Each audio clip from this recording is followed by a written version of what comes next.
cumprimentar pelos ouvintes internautas, com a paz do Senhor Jesus, sejam todos bem-vindos, né? Em nome de Jesus. Glória a Deus, aleluia. Eu quero já para ganhar tempo, né? A gente tem pouco tempo aí. Vamos correr aqui. Eu quero ler aqui Gálatas, capítulo 1. Gálatas, capítulo 1. Glória a Deus, aleluia. Versículo 8. Glória a Deus, aleluia.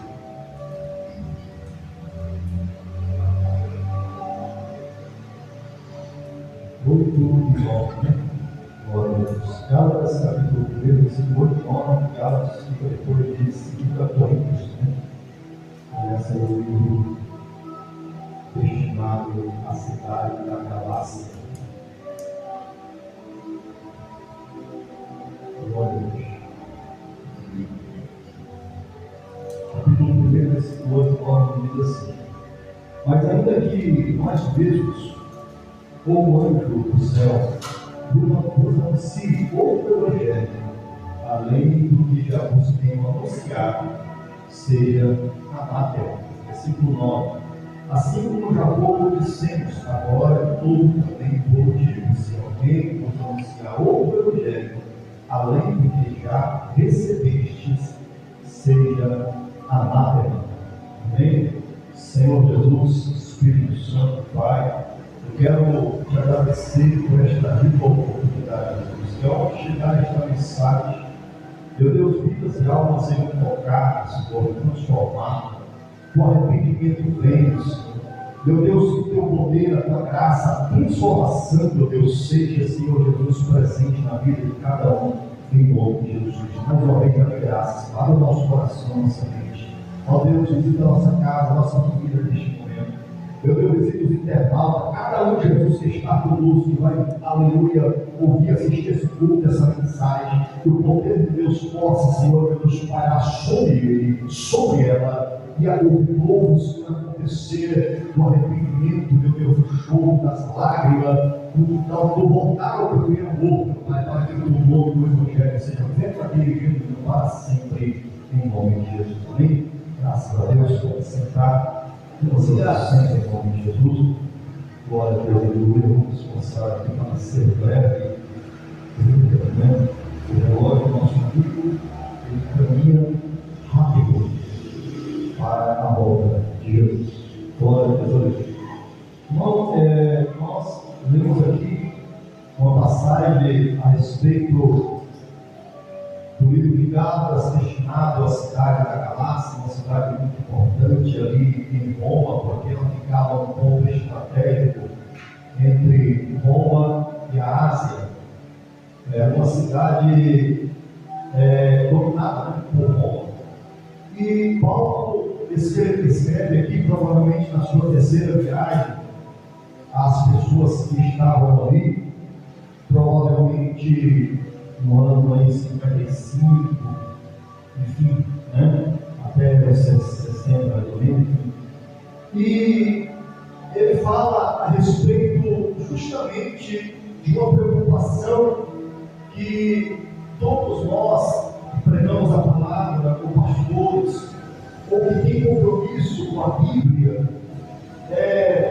tem que ter essa preocupação. Paulo não se escondia, não escondia essa preocupação. Ele escreveu dizendo: olha, o Evangelho ele já está posto, o Evangelho ele já está escrito, ensinado, o Evangelho ele já foi pregado, já tem todo um caminho, já tem toda uma vida. E nós entendemos que os profetas, os homens de Deus, eles deram a sua vida pelo Evangelho. Nós temos Moisés, como 40 anos depois de acontecer tudo aquilo no Egito, ele vai para o deserto e Deus trata com ele, e ele entrega a sua vida e morre aos 120 anos. Então nós vemos aí uma caminhada de Moisés, nós vemos uma caminhada dos profetas. Então já está tudo escrito e determinado. Nós não podemos colocar e nem tirar. A nossa obrigação é entender e obedecer e se se esforçar para chegarmos lá. Essa é a nossa parte. Assim como Paulo dizia, fazia uma demonstração, falando: olha, eu vou falar um pouquinho para vocês. É como que um atleta, né? Aí alguém pega essas passagens e diz: não, você tem que ser atleta, você tem que ser jogador, você tem que correr, você tem que ganhar na natação, você tem que ganhar no futebol, você tem que ganhar nas lutas, no Muay Thai. Tudo mentira, nada disso. Quando Paulo ele faz essa comparação do atleta, ele quer dizer que muitos se esforçam, mas somente um ganha o prêmio. Isso traduzindo para o meio espiritual, porque Jesus e o Evangelho nada tem a ver com o reino carnal, material. O reino de Deus, ele é diferente do reino material, normal, ou seja, carnal, pessoal. Aqui há um sistema corrupto, aqui há muita mentira, engano. Jesus não tem nada a ver com isso. Jesus ele é sempre verdadeiro, ele é sempre voltado para o céu. Ele veio para buscar as ovelhas perdidas, aqueles que se perderam durante o tempo, porque irmão, tem até um ditado, quando eu passo uma frase para ele passa para outro, chegar lá na frente diferente. É uma brincadeira na escola fazer isso. Chega na frente diferente, então praticamente é o Evangelho. Deus dá as leis a Moisés passa, glória a Deus, aleluia, a Josué e Caleb passa para os 20 anos para cima, que entraram na terra prometida, e o tempo passou, e quando chega em, glória a Deus, Malaquias, o Evangelho já está corrompido, as pessoas já casaram com outras pessoas. Malaquias ele faz junto com o profeta Esdras um concerto com o povo, dizendo: vocês têm que voltar ao primeiro amor, à primeira essência, ao primeiro temor. Vocês têm que voltar a Deus. Vocês se corromperam com as nações que são idólatras. Vocês têm que voltar ao Deus verdadeiro. E faz um concerto. Sem esse concerto não tinha como prosseguir ali na reconstrução de Jerusalém. Tinha que haver, junto com Neemias, junto com Esdras, junto com Ezequias, se não me engano, e todos esses profetas, onde Deus se reuniram para ter uma restauração, para ver se trazia um pouco de volta a Deus, porque o povo estava disperso, e conseguiram por um tempo. Mas a Bíblia diz que daqui a pouco, ou seja, os anos, glória a Deus, novamente o povo se perde. Enfim, o testamentário, o Antigo e o Novo Testamento, dizendo que 400 anos se passou. Não acredito que Deus se cala em 400 anos. Eu não acredito que Deus ele fica calado nesses 400 anos. A história diz, né? A teologia diz. Então, beleza, eu não acredito assim. Eu acredito que Deus falava com alguém, porque Deus não é morto, ele é vivo. Se Deus está conosco até hoje, é porque tinha alguém dele lá fazendo a obra e vivendo com ele. Mas a teologia diz que não, Deus se calou. A Bíblia diz que daqui a pouco se cumpre as profecias de Isaías 53, se cumpre o nosso Messias vindo de uma virgem chamada Maria. Nós já sabemos disso. O pai chamado José, pai de criação, pai de adoção, adotou Maria, adotou Jesus. Jesus nasce, glória a Deus, aleluia. Eu não quero ir para esta história, porque o que nós lemos é que está acontecendo hoje um evangelho que não é o evangelho verdadeiro. Assim como houve conserto no passado, Jesus requer também que nos nossos dias, 2025, eu estou falando agora, fevereiro, 27 de fevereiro, é esse momento aqui, 8h40 vai dar. É esse momento que o Senhor está falando, porque o Senhor não se agrada que nós viemos aqui somente falar de, glória a Deus, aleluia, os apóstolos, falar somente, glória a Deus, dos patriarcas, e nós não fazemos esse conceito e não vivemos com Deus, e Deus não opera nas igrejas, e nas nossas vidas, e na nossa família, devido a nós estar distante, e muitas vezes até mesmo participando de corrupções, a qual não faz parte da igreja de Deus. E é isso que Paulo está falando. Se alguém, Gálatas 8, porque eu li agora, mas ainda tem nós mesmos, pastores, evangelistas, seja qual igreja que for, vos pregar isto, acontecendo nos nossos dias. Ou o evangelho atual, que foi o que Jesus ensinou, que os apóstolos aprenderam e passaram para os seus discípulos passaram até João, vivendo até seus 100 anos, depois de Cristo, depois veio um avivamento ali, glória a Deus, aleluia, em 1500 começa-se um avivamento novamente, em 1900 um outro avivamento, a Rua Azusa, e aí vem Gutenberg e os patriarcas das Assembleias de Deus trazer para o Brasil o avivamento. É esse evangelho que eu estou falando, é o evangelho genuíno.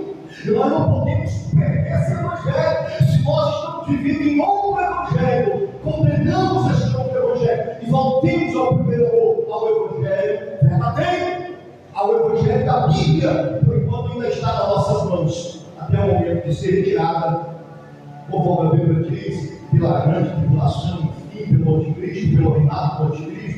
Mas por enquanto ainda temos essa oportunidade. Ainda está lá na tua casa, muitas vezes na prateleira, empoeirada, muitas vezes guardada, mas o Senhor quer que esteja onde? Na tua testa, esta palavra. Preste atenção, porque esse é o sinal de Apocalipse, é o sinal de Deus. Não se deixe enganar. Assim como os filhos do diabo têm o sinal da besta, o sinal do diabo, os filhos de Deus também têm um sinal de Deus. Você sabia disso? E é isso que Paulo está falando.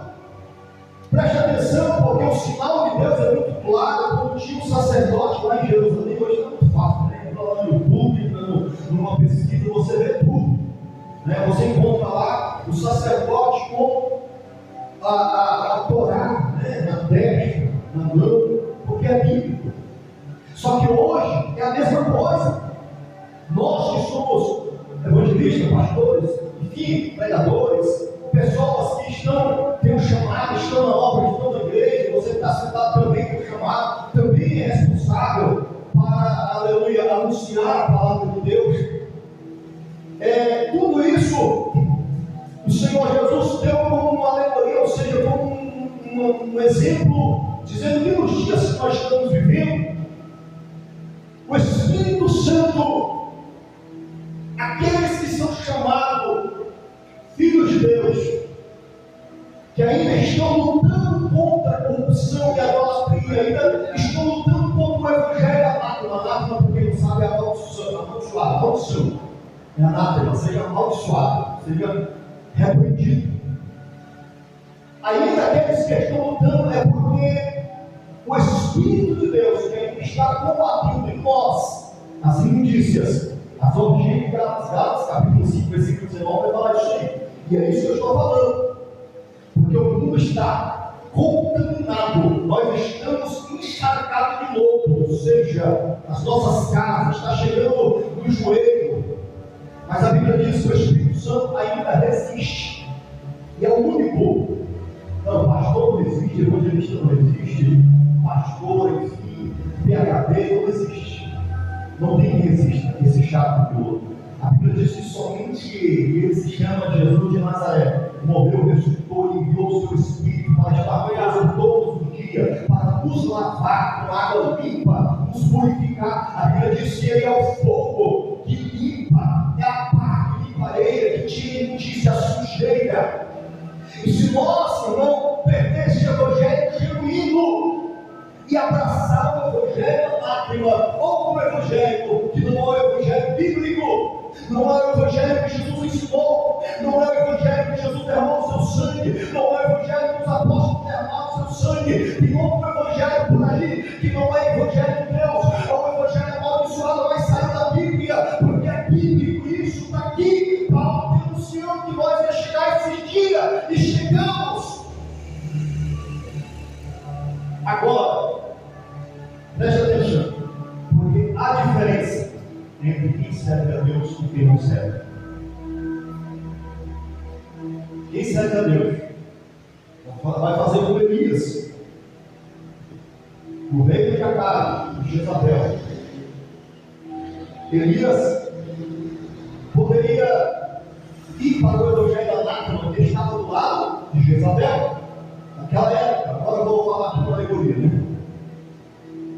Mas Elias preferiu ir para o lado verdadeiro, ainda que sozinho. Sabe por quê? Deus não precisa do evangelho anátema com multidão. Ele precisa de duas ou três pessoas com o evangelho verdadeiro para fazer a diferença. Deus tomou Elias com o evangelho verdadeiro. E Elias diz: vocês se corromperam, vocês abraçaram o brilho de Jezabel, vocês abraçaram o reinado, glória a Deus, aleluia, do rei, vocês abraçaram o dinheiro, o Deus do amor. E se for partir pelo lado de idolatria, eu não quero mexer com isso, não. Meu Deus, idolatria é tudo aquilo que toma o lugar de Deus. Não é só uma imagem, se curvar uma imagem, também é idolatria. Mas tudo aquilo que toma seu lugar de Deus é idolatria. Já foi, eu creio que foi até ensinado aqui, cara. Pode ser um carro, uma caneta de ouro, pode ser um relógio de ouro, pode ser uma Ferrari, pode ser um Porsche, pode ser uma idolatria, pode ser um telefone muito caro, iPhone, enfim. Tudo isso pode virar idolatria na nossa vida. Mas Elias repudia tudo isso, assim como Moisés, e parte para Cristo, para Deus, para Adonai, Elohim. E a Bíblia diz que ele sozinho, ele combate contra aquela multidão de homens de Deus desviados, corrompidos, profetas mentirosos. No príncipe lá não tinha pessoas que liam Torá, liam o Pentateuco, sabiam de quais salteavam os mandamentos, os 613 mandamentos, sabia, tinha, mas se corromperam. Só que tinha um lá que não se corrompeu, e Deus faz maravilhas pela mão deste rapaz chamado Elias, a ponto de ensinar o seu seguidor Eliseu, a ponto de desafiar o reinado. Você sabe o que é isso? É ser cheio de Deus, é ser muito obediente. E a Bíblia diz que Deus o esconde. E ele foi, porque o exército estava atrás dele. Amando de Acabe e a sua esposa, Jezabel, que também era crente, modo que também era judeu, hebreu, israelita, mas se rompeu. Acabe, servo de Deus, e Jezabel, idólatra. Juntou os dois. Por isso que tem que tomar cuidado com quem você casa, com quem você se ajuda, porque é uma só carne. Por isso que Israel tinha que ser da mesma família, do mesmo Deus. Por isso que Esdra faz um concerto com o povo, porque o povo começou a casar-se com qualquer mulher, ou seja, qualquer pessoa que estava na idolatria, não queria mais saber. Não, o negócio de lá e ficava e acabava se corrompendo. Aí o crente é a mesma coisa, o crente estava com o crente.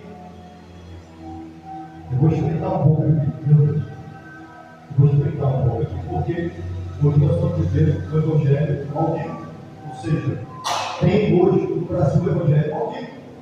Anátema, que nada tem a ver com Cristo, mas saiu da Bíblia, ou seja, usa a Bíblia para se pregar um Evangelho diferente.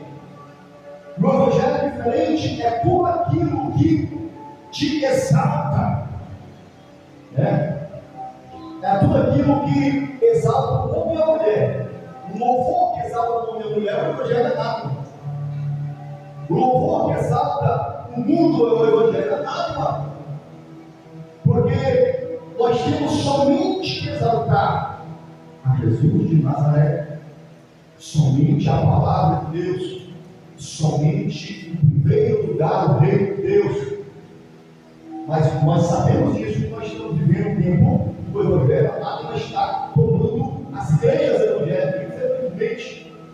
Palavra contra, e aí vai. O Evangelho nada a ver com Cristo. Nada a ver com Cristo, irmão. Cristo viveu uma vida pautada na verdade, sinceridade. Nos momentos felizes, Jesus estava junto lá na festa de casamento, estavam juntos. Mas nos momentos tristes, Jesus estava lá para dar a solução, no momento de morte, para ressuscitar. Jesus, ele não viveu para si mesmo, ele ensinou vivendo para o próximo aqueles que falavam aqui a pedra, né?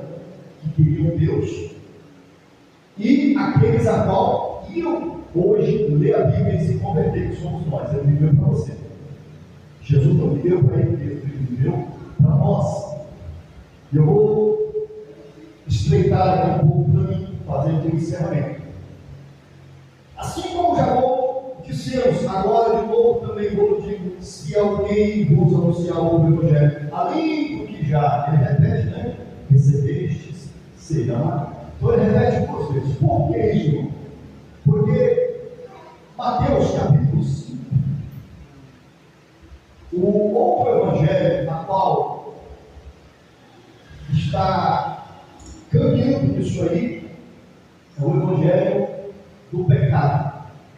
O Evangelho anátema é o Evangelho do pecado. Porque o Evangelho de Jesus Cristo é o Evangelho da santidade, da verdade. Mas o anátema é do pecado, do erro, do engano, da mentira. E Apocalipse vai falar a respeito de uma pessoa que se desviou e trouxe toda essa corrupção dentro da igreja na época, em outras igrejas. Mateus capítulo 5, versículo 28, olha para você ver. Eu, porém, vos digo que qualquer que habitar uma mulher para cobiçar já em seu coração cometeu adultério com ela. O Evangelho anátema está em cima, não tem nada a ver. Pode olhar à vontade, pode assistir pornografia, pode ver à vontade. Esse é o Evangelho anátema. Pode fazer o que quiser. Não é isso que a Bíblia diz, irmão. Se eu olhar para uma mulher e eu atentar nela, já no meu coração cometi adultério é pecado. O Evangelho anátema está em cima, não tem nada a ver. Aí às vezes você pode dizer assim, você está exagerando. Vamos lá, livro de Jó, capítulo 31, para você ver a situação que é o Evangelho de Jesus Cristo, o Evangelho santo, o Evangelho reto, genuíno. E assim nós temos que ser. Bom, eu não sou assim ainda, mas tudo bem. Deus é misericordioso, paciente. Mas nós temos que chegar lá. E a Bíblia diz que tem quem? O Espírito Santo nos ajuda. Corrigidos? Desprendíveis. Para nos moldar e nos ajudar a chegar lá, conforme Deus quer. Jó capítulo 31, versículo 1. Você tem uma pregação do YouTube, nem estudo. Isso aqui é Bíblia e experiência própria. Pronto. Alguém lá, não achei isso lá na teologia, eu vi isso, pronto, não é teologia, não é caçar. Você quer experiência própria, é ler Bíblia. Capítulo 31, versículo 1 de Jó, fiz conserto, Jó falando, fiz conserto com os meus olhos, me converti, aceitei Jesus, Senhor, eu sou teu, Jesus é santo, eu quero ser santo também. Fiz conserto com os meus olhos, de não olhar mais pornografia, não olhar mais mulher, e aí quando eu falo mulher, o homem, e a mulher, o homem, não olhar mais homem, né, pornografia. Creio que vocês vão entender. 31, fiz conserto com os meus olhos, aceitei Jesus, levantei a mão do Senhor, para que de Salvador, deixou o pecado também que não te agrada. Aqui, ó. Como, pois, os fixaria numa virgem? O que está acontecendo hoje, irmão? Não tem nada a ver com o homem, não tem nada a ver com o homem, isso faz parte, né? Isso faz parte. Então, fala para mim o que está falando aqui, versículo 2. Porque qual seria a parte de Deus vinda de cima, Deus está em cima de tudo? Ou a herança do Todo-Poderoso desde as alturas, porventura não é a perdição daqueles que fazem isso, abandonam Cristo e fazem isso. Não é a perdição, por isso que o mundo está na situação que está. Versículo 3. Porventura não é a perdição para o perverso e o desastre para os que obram iniquidade. É o que está acontecendo hoje. Por isso que, infelizmente, está acontecendo mesmo. Preste atenção. Eu vou encerrar aqui. Jó, ainda capítulo 31, versículo 26. Coisa tão banal. tão simples, mas Jó temia. Jó respeitava a palavra de Deus, a Deus, de uma forma bíblica, de uma forma que eu acho muito linda. Olha lá para você ver, Jó 31, versículo 26. Se olhei para o sol quando resplandecia, ou para a lua caminhando gloriosa, e o meu coração se deixou enganar em oculto, e a minha boca beijou a minha mão. Coisa simples, né? Versículo 28. Também isto seria delito pertencente ao juiz, pois assim negaria a Deus que está em cima. Olha para você ver, coisa tão simples, tão horrível. Não é para a lua, nada a ver. Olha para o sol. Bom, você imagina o estreito que é. Se Jó aprende isso, de não fazer isso, de não pecar contra Deus, para você ver como que é um homem santo, como que é o pensamento de um homem santo dessa forma. Mas hoje nós estamos vivendo, não, sempre teve, né? Mas hoje ainda está mais ainda o Evangelho da e glória a Deus, aleluia. Eu encerro agora Apocalipse 22.